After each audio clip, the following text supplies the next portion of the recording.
পূজা, এখানে এই dry ফ্রুটসের packet আর ফ্রিজে কয়েকটা ফল রাখা আছে, পড়ে পড়ে নষ্ট হয়ে যাচ্ছে, তুই বাড়ি যাওয়ার সময় নিয়ে যাস তো।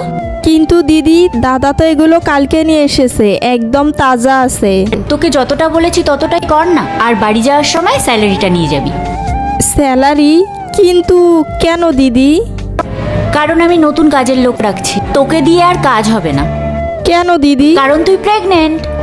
আচ্ছা, তুমি আগে কি কোথাও কাজ করেছো? হ্যাঁ করেছি। তোমার এখানে কি কি কাজ করতে হবে?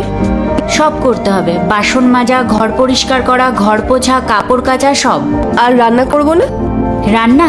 না না, রান্নাটা আমি আর পূজা একসাথে করে নেব, ওটার দরকার নেই। পূজা? ও পূজা, ও আমাদের এখানেই কাজ করে, কিন্তু এখন প্রেগনেন্ট তো, তাই ওকে দিয়ে বেশি কাজ করাতে পারবো না, তাই তোমাকে রাখছি। ঠিক আছে দিদি। তার আগে দেখবো কারা শয়তানকে হারিয়ে আল্লাহকে ভালোবাসে। যারা আল্লাহকে ভালোবাসে তারা ভিডিওতে লাইক দিয়ে চ্যানেলটা সাবস্ক্রাইব করে দাও। আর যারা শয়তানকে ভালোবাসে তাদেরকে লাইক সাবস্ক্রাইব কিছু করতে হবে না, কমেন্ট করো আল্লাহ আকবার। তোর কি মনে হচ্ছিল আমি তোকে কাজ থেকে বের করে দেবো? হ্যাঁ দিদি, কিছুক্ষণের জন্য তো আমার তাই মনে হচ্ছিল। শ্রীনি হওয়ার সময় যখন আমি প্রেগনেন্ট ছিলাম, তখন পুরো 9 মাস তুই কিভাবে আমার খেয়াল রাখতিস, তাহলে আজ যখন তুই প্রেগনেন্ট তখন আমারও তো কিছু করা উচিত।